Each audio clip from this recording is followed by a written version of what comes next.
নমস্কার বন্ধুরা, আমি প্রশান্ত বং 24 স্পোর্টসে আপনাদের সকলকে স্বাগত।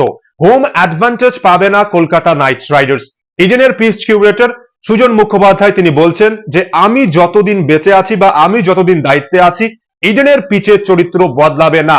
উনি কি মনে করেন যে ফ্ল্যাট ট্র্যাক তিনি বানিয়েছেন, যে প্রতি ম্যাচে অ্যাভারেজ যেখানে স্কোর প্রায় 190 প্লাস, প্রতি ম্যাচে 200-র অধিক রান হবে এবং 200-র অধিক রান চেস হবে, এমনকি 250 রান করার পরেও সেই রান চেস হবে, এমন একটা উইকেট তিনি বানিয়েছেন এবং এই উইকেটকে তিনি মনে করেন যে আমি ভালো উইকেট বানিয়েছি।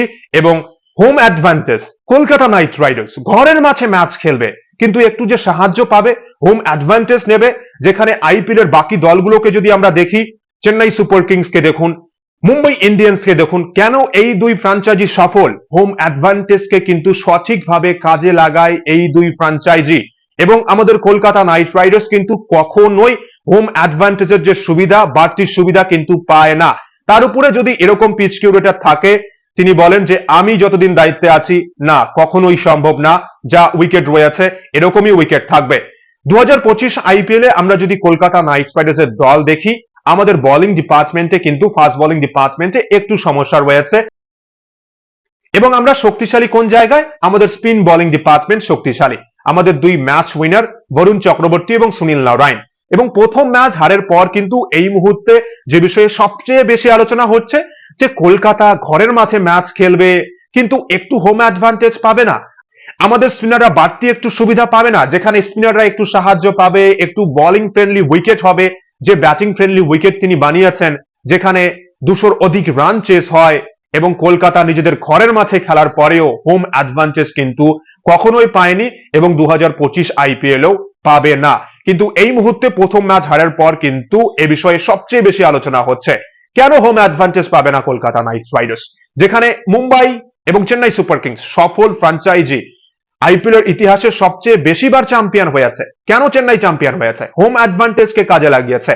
হোমে দেখুন, গতকালকের ম্যাচই যদি আমরা দেখি, চেন্নাই এবং মুম্বাইয়ের মধ্যবর্তী ম্যাচে 10 কোটি টাকা দিয়ে নূর আহমেদকে কিন্তু এমনি এমনি দলে নেয়নি চেন্নাই সুপার কিংস। এবং নিজেদের শক্তিশালী কোন জায়গা চেন্নাইয়ের? চেন্নাই জানে যে আমাদের স্পিন ফ্রেন্ডলি উইকেট, আমাদের স্পিনাররা সাহায্য পাবে এবং সেটা আমরা কাজে লাগাবো। এবং হোমের যে 7 ম্যাচ, আমরা 7 ম্যাচের মধ্যে 5-6 ম্যাচ কিন্তু এই শক্তিটাকে কাজে লাগিয়ে ম্যাচ জয়ের চেষ্টা করব। এবং নূর আহমেদ কাল কিন্তু একা মুম্বাইয়ের মিডল অর্ডারকে ফিনিশ করে দিয়েছে। এবং মুম্বাইয়ের হয়ে কিন্তু বিঘ্নেশ পুথুরের অভিষেক হয়েছে। কে এই বিঘ্নেশ পুথুর? কোথা থেকে উঠে এসেছে? এখনো পর্যন্ত ডোমেস্টিক ক্রিকেটে অভিষেক হয়নি। কিন্তু সবচেয়ে গুরুত্বপূর্ণ যে বিষয়, কলকাতা নাইট রাইডার্স ডিফেন্ডিং চ্যাম্পিয়নরা বাড়তি কোনো সুবিধা বা কোনো সুবিধাই পাবে না পিচ থেকে। পিচ কিউরেটর আমার মনে হয় উনি চেন্নাই সুপার কিংস এর সমর্থক বা আরসিবির সমর্থক। কলকাতা নাইট রাইডার্স আবার চ্যাম্পিয়ন হবে বা কলকাতা ভালো খেলবে ঘরের মাঠে, এটা কিন্তু উনি চান না। ওনার বক্তব্য, তাহলে আরসিবি কিভাবে উইকেট পেয়েছে? অবশ্যই আমরা প্রথম ম্যাচে খারাপ খেলেছি, কিন্তু আমরা একটু চাইবো না আমাদের বোলিং ডিপার্টমেন্টে আমাদের দুই ম্যাচ উইনার নারায়ণ এবং বরুণ চক্রবর্তীর গুরুত্বপূর্ণ 8 ওভার প্রথমে বোলিং বা দ্বিতীয় ইনিংসে বোলিং করার সময় স্পিনাররা একটু সাহায্য পাবে, এমন উইকেট কিন্তু আজিঙ্কে রাহানে তিনিও চাইছেন যে স্পিনাররা একটু সাহায্য পাবে, কারণ আমাদের স্পিনাররা শক্তিশালী। কিন্তু উনি তো না, যা উইকেট রয়েছে তাই হবে। আপনাদের মতামত কি? একটা হোম টিম নিজেদের ঘরের মাঠে ম্যাচ খেলবে এবং হোম অ্যাডভান্টেজ পাবে না, আমাদের স্পিনাররা একটু সাহায্য পাবে না, বাকি দলের স্পিনাররাও সাহায্য পাবে, উনি তো তাই বলছেন যে আরসিবি কিভাবে উইকেট পেয়েছে? প্রথম ম্যাচ খারাপ হয়েছে তাই বলে এরকম ফ্ল্যাট ট্র্যাক যেখানে শুধু ব্যাটসম্যানরাই দাপট দেখাবে, স্পিনারদের জন্য কিছু নেই। আরসিবি কিন্তু সাহায্য পেয়েছে, কেননা প্রথম ইনিংসে কিন্তু আরসিবির বলাররা যথেষ্ট সাহায্য পেয়েছে। হ্যাজলুডকে দেখুন।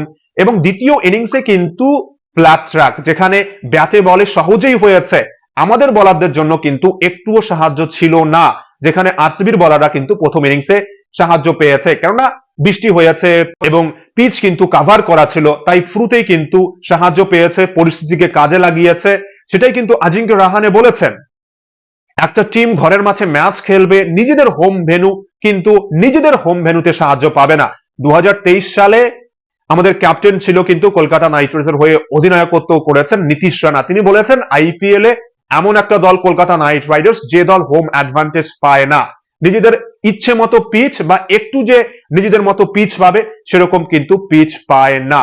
আইপিএল এ যে 14 ম্যাচ খেলা হয়, 7 ম্যাচ হোম ম্যাচ এবং 7 match away match, home advantage কেন পাবে না কলকাতা নাইট রাইডার্স? যেখানে প্রত্যেকটা দল হোম অ্যাডভান্টেজকে কাজে লাগিয়ে প্রধান টার্গেট থাকে যে হোমে যে 7 ম্যাচ খেলবে তার মধ্যে যদি 5-6 ম্যাচে জয় পায় তাহলে 10-12 পয়েন্ট হয়ে যাবে, এবং অ্যাওয়ে ম্যাচে যে 7 ম্যাচ খেলবে সেখান থেকে যদি 2 থেকে বা 3টে ম্যাচে জয় পায় তাহলেই কিন্তু 16 পয়েন্টে কোয়ালিফাই করবে বা 14 পয়েন্ট নিয়ে তৃতীয় টিম বা চতুর্থ টিম হিসেবে কিন্তু কোয়ালিফাই করতে পারবে। এটাই তো প্রত্যেকটা ফ্র্যাঞ্চাইজির টার্গেট থাকে। চেন্নাইয়ের শক্তিশালী স্পিন বোলিং ডিপার্টমেন্ট সেভাবেই চেন্নাই পিচ বানিয়েছে, মুম্বাইও কিন্তু সেভাবেই আমরা দেখেছি যে নিজেদের শক্তি অনুযায়ী কিন্তু পিচ বানায়, এবং হায়দ্রাবাদ নিজেদের ব্যাটিং অর্ডার শক্তিশালী। হায়দ্রাবাদ জানে আমরা যদি প্রতি ম্যাচেই 200-র অধিক রান, 250-60 রান করতে পারি, আমাদের বোলিং অর্ডারও শক্তিশালী এবং আমাদের বলাররা ডিফেন্ড করতে পারবে, বা আমরা যদি প্রথমে বোলিং করার পরেও আমাদের বলাররা 200-র অধিক রান দেয়, আমাদের ক্ষমতা রয়েছে ডিফেন্ড করার। হায়দ্রাবাদের শক্তি যে ব্যাটিং অর্ডার এবং ব্যালেন্স দল হায়দ্রাবাদের, এবং হায়দ্রাবাদও ঠিক সেভাবেই কিন্তু ব্যাটিং ফ্রেন্ডলি উইকেট পায়। কিন্তু কলকাতা ক্যাপ্টেন, কিন্তু আমাদের ক্যাপ্টেন রাহানে ডিরেক্টলি বলেননি, কিন্তু তিনি চাইছেন যে স্পিনাররা একটু সাহায্য পাক ইডেনের পিচে, যেন আমরা হোম ম্যাচের অ্যাডভান্টেজ পাই এবং বাকি যে ম্যাচগুলো খেলবো সেখানে আমরা 7 ম্যাচের মধ্যে প্রথম ম্যাচ পরাজিত হয়েছে এবং বাকি 6 ম্যাচের মধ্যে আমরা যেন আরো 4-5 ম্যাচে জয়লাভ করতে পারি। প্রত্যেকটা দলই কিন্তু চায় যে হোম অ্যাডভান্টেজ পাবে এবং নিজের শক্তি অনুযায়ী পিচ বানাবে এবং সেটাকে কাজে লাগাবে, যেটা আমি হিসেব বললাম যে হোম ম্যাচ 7 ম্যাচ এবং অ্যাওয়ে ম্যাচের 7 ম্যাচ। সত্যি ভাবতে অবাক লাগে যে একটা দল নিজেদের ঘরের মাঠে ম্যাচ খেলবে কিন্তু নিজেদের পছন্দ মতো পিচ পাবে না। অবশ্যই গৌতম গম্ভীর 2024 সালে ছিল, একই রকম পিচের চরিত্র ছিল এবং আমরা চ্যাম্পিয়ন হয়েছি, কিন্তু এবছরের পরিস্থিতি কিন্তু একটু আলাদা। গৌতম গম্ভীর নেই, আমাদের বোলিং ডিপার্টমেন্টে একটু সমস্যা রয়েছে, আমাদের স্পিনার গুরুত্বপূর্ণ নারায়ণ এবং বরুণ চক্রবর্তীর আজ আবার, তাই একটু সাহায্য তো আমরা পেতেই পারি উইকেট থেকে। যদি আমাদের স্পিনাররা একটু সাহায্য পায়, বাকি দলের স্পিনাররাও তো পাবে, কিন্তু কোয়ালিটিতে তিনি বলছেন যে তাহলে কুনাল পান্ডিয়া কিভাবে উইকেট পেয়েছে। অবশ্যই প্রথম ম্যাচে ভুল হয়েছে, কিন্তু বাকি ম্যাচগুলোতে এই ব্যাটিং ফ্রেন্ডলি উইকেটের থেকে একটু যদি হাড্ডাহাড্ডি লড়াইয়ের ম্যাচ দেখতে পাই আমরা, স্পিনাররা একটু সাহায্য পাবে, বোলাররা সাহায্য পাবে, তাহলে কিন্তু ভালো হবে। কিন্তু সুজন মুখোপাধ্যায়ের কথা যে আমি যতদিন দায়িত্বে থাকবো এই পিচের চরিত্র বদলাবে না। আপনাদের মতামত কি শেয়ার করবেন কমেন্ট বক্সে। এবং মুম্বাই ইন্ডিয়ান্সের নতুন আবিষ্কার কিন্তু বিঘ্নেশ পুথুর। এই বিঘ্নেশ পুথুর রোহিত শর্মা 0 রান করে আউট হয়েছেন এবং ইম্প্যাক্ট প্লেয়ার হিসেবে অভিষেক হয়েছে, সুযোগ পেয়েছেন এবং তিনি কিন্তু দুর্দান্ত বোলিং করেছেন। এবং চেন্নাইয়ের উইকেটে দেখুন নূর আহমেদ ভালো বোলিং করেছে, এরপর এই বিঘ্নেশ পুথুরের অভিষেক হয়েছে এবং অভিষেক ম্যাচেই চেন্নাইয়ের উইকেটে স্পিনাররা সাহায্য পায় এবং 3 উইকেট নিয়েছে। নিজের স্পেলের 3 ওভারেই কিন্তু 3টে উইকেট নিয়েছে, বড় বড় উইকেট, এবং 155 রান যেখানে করেছিল কিন্তু মুম্বাই, এবং ভালো একটা লড়াই আমরা কিন্তু দেখতে পেয়েছি এবং বড় বড় উইকেট কিন্তু পেয়েছে বিঘ্নেশ পুথুর। এবং এই বিঘ্নেশ পুথুর কিন্তু এখনো ডোমেস্টিক ক্রিকেটে কেরালার হয়ে অভিষেক হয়নি। মালাপুরম থেকে উঠে এসেছে, মালাপুরমে বাড়ি, কেরালার মালাপুরমে, এবং ওনার বাবা অটোরিকশা চালক, অটোরিকশা চালান, মধ্যবিত্ত গরিব পরিবারের সন্তান। ছোট থেকেই কিন্তু ক্রিকেটের প্রতি ভালোবাসা, তাই 11 বছর বয়স থেকেই কিন্তু ক্রিকেট খেলা শুরু করেন।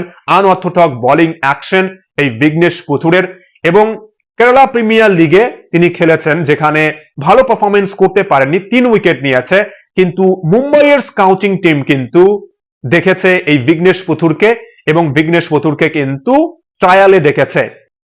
এরপর এমআই এর হয়ে ট্রায়াল দিয়েছেন এবং ট্রায়াল দেওয়ার পর নেট বলার হিসেবে বোলিং করেছে। এমআই ইনভেস্ট করেছে, সাউথ আফ্রিকায় নিয়ে গেছে, রশিদ খানের সঙ্গে প্র্যাকটিস করেছে, সেখানে সাউথ আফ্রিকায় তিনি প্র্যাকটিস করেছেন এবং 2025 আইপিএল অকশনে কিন্তু দলে নিয়েছে বেস্ট প্রাইজে, এবং তার প্রমাণ প্রথম ম্যাচেই দেখুন, যেখানে মুম্বাইয়ের স্পিন বোলিং ডিপার্টমেন্টের সমস্যা ছিল যে কে ভালো বোলিং করবে, কে দায়িত্ব নিয়ে বোলিং করবে, এবং নতুন আবিষ্কার এই বিঘ্নেশ পুথুর, এবং ভালো বোলিং করেছে। এবং এটাই তো হওয়া উচিত যে স্পিনাররা সাহায্য পাবে বা ফাস্ট বোলাররা সাহায্য পাবে, বোলাররা একটু সাহায্য পাবে এবং আমরা হাড্ডাহাড্ডি লড়াইয়ের ম্যাচ দেখতে পারবো, দুই দলই ভালো বোলিং করবে। আমাদের কলকাতাও কিন্তু এটাই চায় যে বাকি দলও সাহায্য পাক এবং আমাদের শক্তি রয়েছে, আমাদের স্পিনারদের কোয়ালিটি ভালো, আমরা ভালো করব, শুধু একটু সাহায্য চাই। কিন্তু উইকেট থেকে সাহায্য পাবে না কলকাতা নাইট রাইডার্স। আপনাদের মতামত শেয়ার করবেন কমেন্ট বক্সে, এবং ভিডিওটি ভালো লাগলে অবশ্যই লাইক, কমেন্ট ও সাবস্ক্রাইব করে খেলাধুলোর সমস্ত আপডেট পাওয়ার জন্য চ্যানেলটি অবশ্যই সাবস্ক্রাইব করে রাখবেন। অসংখ্য অসংখ্য ধন্যবাদ সকলকেই।